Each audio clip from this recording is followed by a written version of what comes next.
Morning. Part 2. So, we've discussed the fact that a shadow government has basically militarized or weaponized a generation of juvenile delinquents. Now, what is the significance of this? Well, this was not an original idea.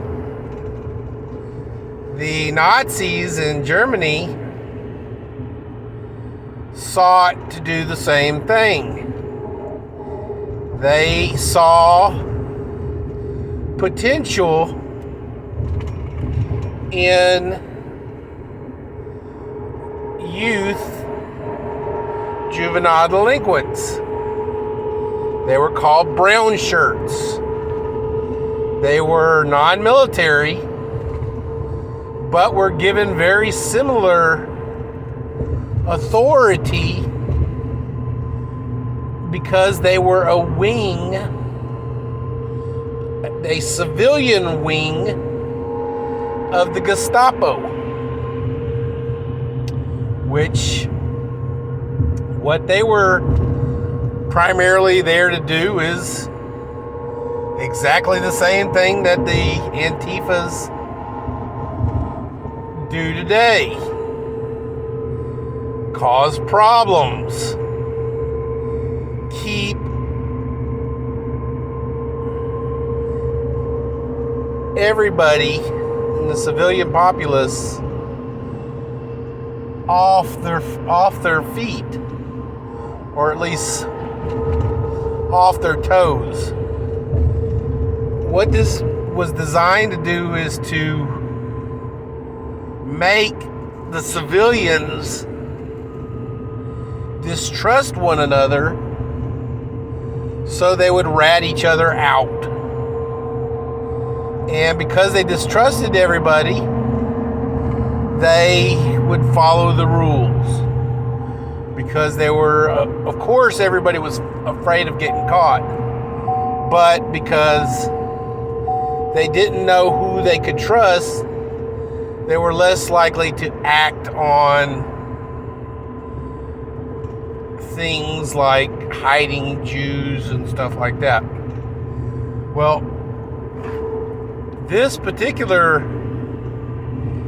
thing is because we've got a whole generation of juvenile delinquents that are almost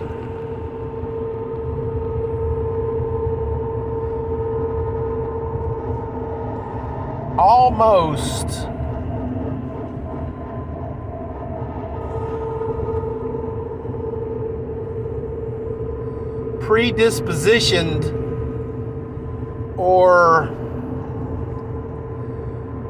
deliberately made into juvenile delinquency, because we have a whole generation of kids, well, several generations of kids with completely detached moms and dads. They are all, mom and dad are both working. We have helicopter parents, which they're detached because they're both working, but they refuse to, even though they are not present for an awful lot of their child's upbringing, they refuse to allow society and the social machine that they have allowed to raise their kid, namely public schools, to discipline their kids. They're not going to discipline their kids, and heaven forbid they allow society to discipline their kids.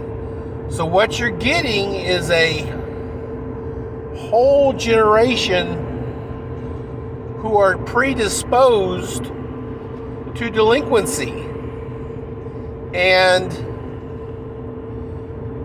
moms and dads who will fight for their innocence, and because they're connected through, these social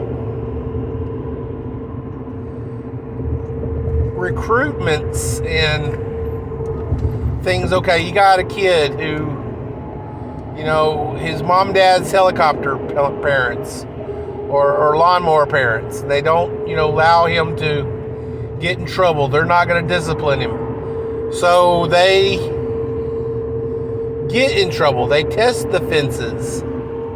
And, my mom and dad ain't going to let me do anything.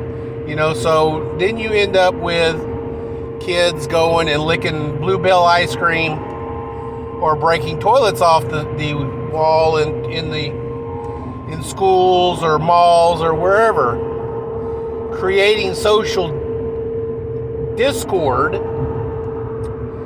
initiating themselves into some kind of acceptance. They want to be accepted in groups. Now, back in my day, your social group was you and your buddies on the street or in the neighborhood that was close enough for you to ride your bicycle to. Now you've got kids searching for acceptance on almost a global level. You were buds with 2, 3, 4, maybe 5 people growing up in my time, whereas you got kids wanting acceptance from hundreds and thousands, and you've got kids getting not only like 1 million views and 1 million followers, and then they get monetized by their social media platform, and they get a little plaque to put on the wall and stuff like that. So not only are they getting so much accolades and approval and likes and glory from doing or breaking social norm violations or social norms, to the point where now you've got kids looking for the next great thing. We've burned down cities. We've crapped on police cars. We've occupied a area of town and kept the cops out, and we've done that. We've been there. We've done that to the point where now we now have to break the ultimate social norm, which is gender. We've got gender roles. We not only now can we, do whatever we want to do. We can burn a city to the ground, cause billions of dollars worth of damage. and get out of jail, get bailed out by our social organization that does not exist because it's funded by a shadow government, to the point where now, let's break the ultimate. Well, I don't want to be a boy anymore. I want to be a girl. I don't want to be a girl anymore. I want to be a boy. Okay, well, I want to be a squirrel. You know, whatever. You know, a fox. Now, you know, it's gender roles. Next, it's going to be species. And it's tapping on that. And not only are we looking for gender fluidity, we're now looking at age fluidity. We are now allowing and pushing for the removal or the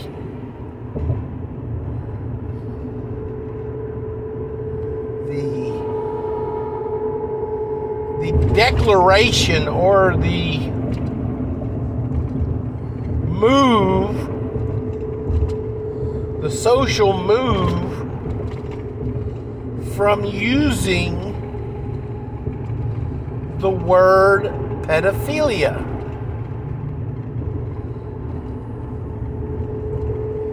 You know, that word is being socially shunned and attempting to make it like the N-word or whatever. You know, it's becoming the newest word that needs to be removed from our vocabulary. It has negative connotations. What? Negative connotations. A pedophile is a pedophile is a pedophile.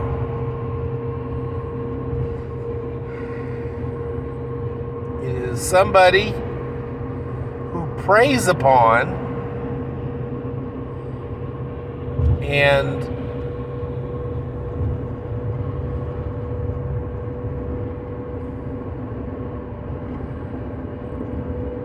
hurts young people, minors. So what they're going to end up doing is they're going to remove that word, stigmatize it, because it does have a stigma to it,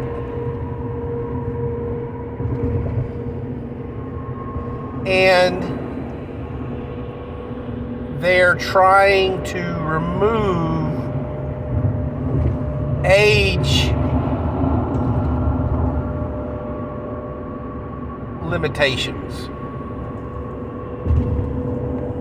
We've already seen the Democratic Party trying to remove age requirements from voting to where you can vote at, you know, almost all ages. The problem is they are being stopped by one of their fundamentals. If they remove all age limitations to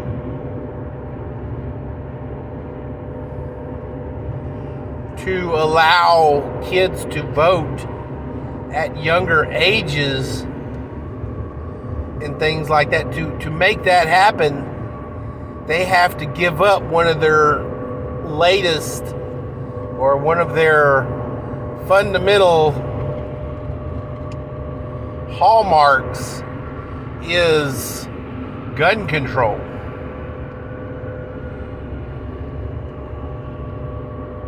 They don't want to get rid of any age limitations that have been installed on the ability to buy and purchase a gun. So they have to leave that alone. they can't eliminate that, so now they have to eliminate the stigma as what it is by eliminating the word. And they're trying to change it to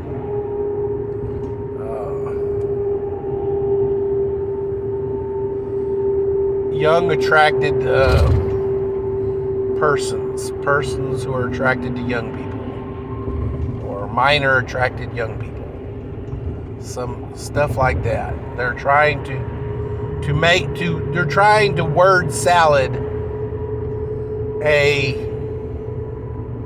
less stigmatic word to label a pedophile. I mean, because labels are everything, you know.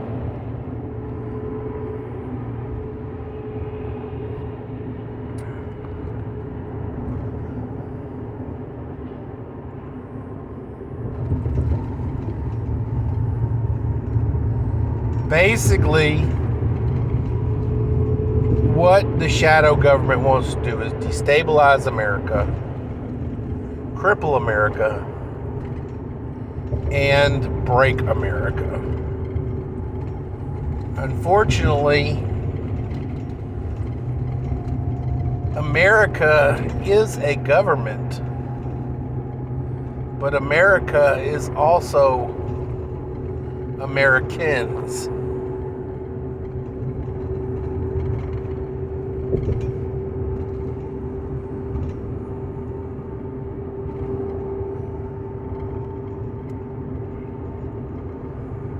You can break our government.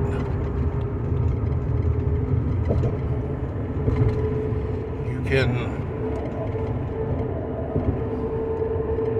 break our economy. But you can't break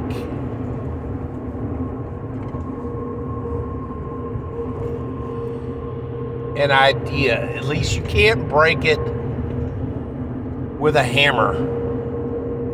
And that's why they call Antifa is not a physical group, it's an ideology. Guess what? Being an American is also an ideology. But even bigger and ballsier than all that is being a Texan.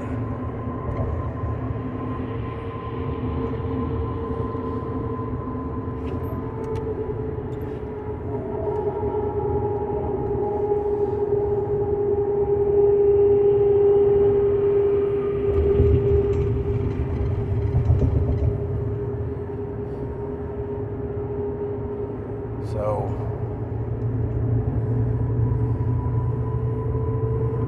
let's go, Brandon.